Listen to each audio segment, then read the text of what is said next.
بسم اللہ الرحمن الرحیم، السلام علیکم ورحمۃ اللہ۔ یو اے ای کے صدر شیخ زائد ال نہیان اچانک سے پاکستان کے دورے پر آتے ہیں اور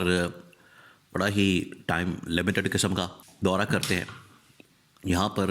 بڑی ہی لمیٹڈ قسم کی ملاقاتیں کرتے ہیں اور اس کے بعد پھر وہ چلے جاتے ہیں۔ اب یہ جو ان کی جانب سے دورہ کیا گیا ہے، اس کے پیچھے جو وہ ایجنڈا ہے، آپ کو بتائیے اس وقت مڈل ایسٹ کی جو صورتحال ہے عرب ممالک کی، اس میں field marshal army chief general Asif Ghani نے نہ صرف سعودی عرب کا دورہ کیا، انہوں نے جارڈن کا دورہ کیا، لیبیا کا دورہ کیا، انہوں نے انڈونیشیا ملیشیا کے سربراہان سے ملاقاتیں کی، پھر محمد بن سلمان کے ساتھ، یو اے ای کے ساتھ۔ تو اب ایک انتہائی اہم ترین دورے میں یہ یو اے ای کے صدر پاکستان پہنچا ہے۔ پہلے تو آپ نے اس کو یہ انٹرنیشنل جو اس وقت سچویشن ہے مڈل ایسٹ کی، خاص طور پر غزہ فلسطین کی، اس کانٹیکسٹ کے اندر سمجھنا ہے۔ نمبر 2 جو پاکستان کے اندر صورتحال ہے انٹرنل ایکسٹرنل اسٹیبلٹی کی،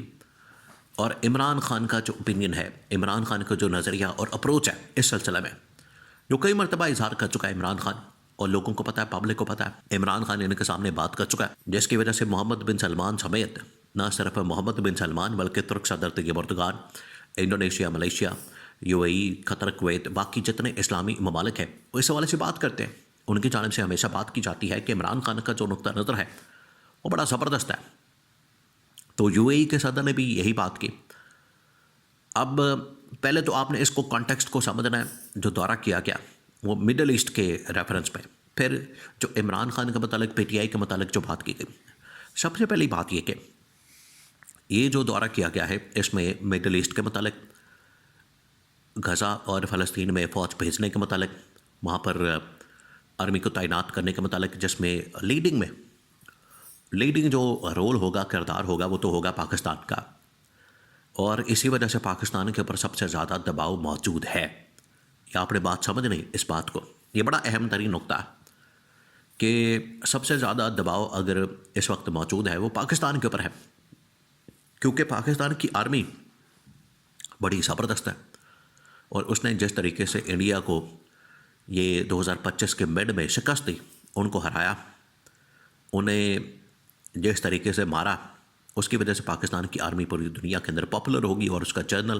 اس کا فیلڈ مارشل، اس کا سربراہ، وہ اس وقت پوری دنیا کے اندر پاپولر ہے، تو ان کی بات سنی جاتی ہے، ان کی بات کے اندر وزن ہے۔ اسی وجہ سے ٹرمپ اور اسرائیل کی جانب سے، امریکہ اسرائیل کی جانب سے، یہ تمام ممالک کی فورسز کو فلسطین کے اندر، غزہ کے اندر بھیجنے کا جو فیصلہ کیا گیا، اس کو لیڈ کرنے کے حوالے سے ذمہ داری پاکستان کو دی گئی، کہ اس کی ذمہ داری، اس کی رسپانسبلٹی، اس کی جو کمانڈ ہے، اس کی جو سربراہی ہے، وہ پاکستان کو دی جائے، کیونکہ پاکستان کے پاس آپریشنل صلاحیت بڑی زبردست انداز میں اسٹریٹجی بنانا، آپریشن کرنا، حکمت عملی بنانا، اس کے اوپر کام کرنا، یہ پاکستان کے پاس صلاحیت بڑی زبردست موجود ہے۔ اس وجہ سے پاکستان کے اوپر سب سے زیادہ دباؤ موجود ہے، اور محمد بن سلمان نے بھی جب انکار کیا تو انہوں نے پھر پاکستان کو یہ پیغام بھیجا کہ آپ نے اس معاملے میں بالکل نہیں پڑھنا، نہ آپ نے جانا ہے۔ اب یو اے ای کے کیونکہ تعلقات اسرائیل کے ساتھ کافی زیادہ ہیں، اور یو اے ای کو پتہ ہے کہ اسرائیل کے ساتھ تعلقات بنانے کے بعد اس نے کس طریقے سے باقی ممالک کو کنونس کرنے کی کوشش کی، سعودی عرب کو بھی اور پاکستان کو بھی۔ دیکھیں، پاکستان اور سعودی عرب کا کیس بالکل مختلف ہے، یو اے ای کا مختلف ہے۔ سعودی عرب اگر مان جاتا ہے، پاکستان اگر مان جاتا ہے، تو اس کا مطلب ہے کہ پورا کا پورا جو عالم اسلام ہے وہ اس کے اوپر مان جاتا ہے۔ یو اے ای کے ماننے سے اتنا فرق نہیں پڑتا۔ اب یو اے ای پہنچا ہے کہ غزہ کے اندر، فلسطین کے اندر اگر آپ نے فوج بھیجنی، پھر لیبیا کے اندر، یمن کے اندر اور مصر کے اندر حالات خراب ہیں، جہاں پر جو سعودی کراؤن پرنس محمد بن سلمان اور یو اے ای کے صدر شیخ زائد ال نہیان آمنے سامنے ہے، تو اس صورتحال کو ہم نے کس طرح سے ہینڈل کرنا ہے، اور اس میں جو پاکستان کا رول ہے۔ یہ تو ہو گئی مڈل ایسٹ کی سچویشن۔ اب آج پاکستان کے اندر کے جو معاملات ہیں، ایک تو یو اے ای کے صدر سے کہا گیا کہ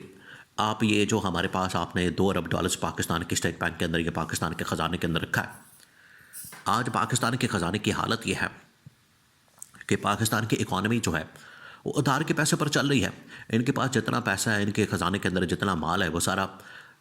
باہر کے ملکوں کا ہے، ان کے پاس اپنا کچھ نہیں ہے۔ چائنا نے رکھا، امریکہ نے رکھا، آئی ایم ایف نے رکھا، یو اے ای نے رکھا، سعودی عرب نے رکھا، ادھار تیل، ادھار کا پیسہ، یہ تمام چیزیں ایک تو یو اے ای کو یہ ریکویسٹ کی کہ آپ $2 ارب کا جو رول اوور ہے اگلے سال تک کے لیے اس کو آپ آگے کر دیں، ہم سے پیسے نہ مانگیں، 1 سال اور دے دیں۔ انہوں نے کہا کہ ٹھیک ہے ہم آپ کو 1 سال اور دے دیتے ہیں۔ یہاں تک تو بات ہو گئی۔ اب جو انہوں نے مشورہ دیا وہ مشورہ بڑا زبردست دیا۔ انہوں نے کہا کہ دیکھیں ہم رول اوور کرنے کے لیے پچھلے 3 سال سے 5 سال سے 10 سال سے کرنے کے لیے تیار ہیں، خاص طور پر جب سے یہ گورنمنٹ آئی پچھلے 3 سال سے آپ ہمیشہ یہ بات کرتے ہیں، تو ہم رول اوور کرنے کے لیے تیار ہیں، آپ کو ہر طرح سے فیسیلیٹیٹ کرنے کے لیے تیار ہیں، لیکن آپ کے ملک کو اکانومی کو آگے لے جانے کے لیے، کیونکہ شیخ زاید ال نہیان کے ساتھ عمران خان نے 3-4 ملاقاتیں کی۔ انہوں نے کہا کہ جو عمران خان کی سوچ اور اپروچ اور ویژن ہے اور جس طریقے سے وہ اکانومی کو آگے لے کر گیا اور اس نے جو انویسٹمنٹ پاکستان کے اندر کمٹ کی، اگر آپ اس شخص کے ساتھ یہ سلوک کر رہے ہیں تو پھر کون ہے آپ کے ملک کے اندر انویسٹمنٹ لے کر آئے؟ پھر آپ نے یہاں پر کیا کیا؟ آپ نے عدالتیں، آپ نے یہاں پر میڈیا، آپ نے یہاں پر ادارے مکمل طور پر کنٹرول میں کر لیے اپنے۔ تو اس طرح کے ماحول میں یہ گھٹن تھا جہاں پر آپ نے انسانی حقوق کی پامالی، میڈیا کی آزادی، عدلیہ کی آزادی کو مکمل طور پر ختم کر دیا ہے۔ شیخ زاید ال نہیان نے کہا کہ ایک اگر انویسٹر آتا ہے پاکستان کے اندر اور اس کا مسئلہ پڑ جاتا ہے تو وہ کون سی عدالت کے اندر جائے گا؟ آپ کی جو عدالتیں ہیں وہ تو ساری کنٹرول ہیں۔ تو یہ بڑی پرابلم آتی ہے جب اس طرح کی بات کی جاتی ہے۔ یہ ابھی لوگ سمجھتے نہیں اس بات کو، لیکن عالمی جو انویسٹر ہیں وہ آ کے بات کرتے ہیں اور ان کی جانب سے جو پاکستان کے حالات و واقعات ہیں ان کے اوپر کنسرن شو کیا جاتا ہے۔ انہوں نے کہا کہ ایک تو آپ نے پھر یہاں پر جو پولیٹیکل وکٹمائزیشن کا ماحول بنا کے رکھا ہے، یہ پولیٹیکل وکٹمائزیشن کی خبریں ہمارے پاس آتی ہیں، ہمیں پل پل کی خبر ملتی ہے، ہمیں پتہ لگتا ہے، ہمیں اندازہ ہوتا ہے۔ اس طرح کی خبروں کے ساتھ، اس طرح کے معاملات کے ساتھ آپ سمجھتے ہیں کہ پاکستان آگے بڑھ سکتا ہے اور یہاں پر انویسٹمنٹ آ سکتی ہے، تو یہ آپ کی غلط فہمی ہے۔ تو آپ اسی طرح سے ادھار کے پیسوں پر چلے گئے۔ انہوں نے پھر عمران خان کا باقاعدہ نام لے کر عمران خان سے ملاقات کی خواہش کا اظہار کر کے یہ تمام باتیں کی کہ اگر کوئی پاکستان کو نکالنے کی صلاحیت رکھتا ہے، اہلیت رکھتا ہے، وہ تو عمران خان ہے۔ اس کو پکڑ کے تو آپ نے جیل میں ڈال دیا، اس کے ساتھ تو آپ نے یہ ظلم اور جبر اور فحشائیت کا پورا ایک پہاڑ،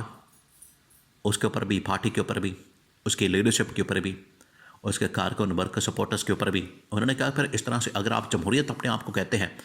ہمارے ملکوں کے اندر تو بادشاہتیں موجود ہیں، ہمیں تو کوئی فکر نہیں، لیکن اگر آپ اپنے ملک کے اندر جمہوریت کہتے ہیں تو پھر اس کو جمہوری طریقے سے ڈیل کریں، نہ کہ یہاں پر بادشاہت قائم کرتے ہیں۔ تو یہ بڑا زبردست پیغام پولیٹیکلی شیخ زاید ال نہیان کی جانب سے پاکستان کی گورنمنٹ کو بھی، اسٹیبلشمنٹ کو بھی، جنرل عاصم سے ملاقات کر کے بھی یہ کنوے کیا گیا۔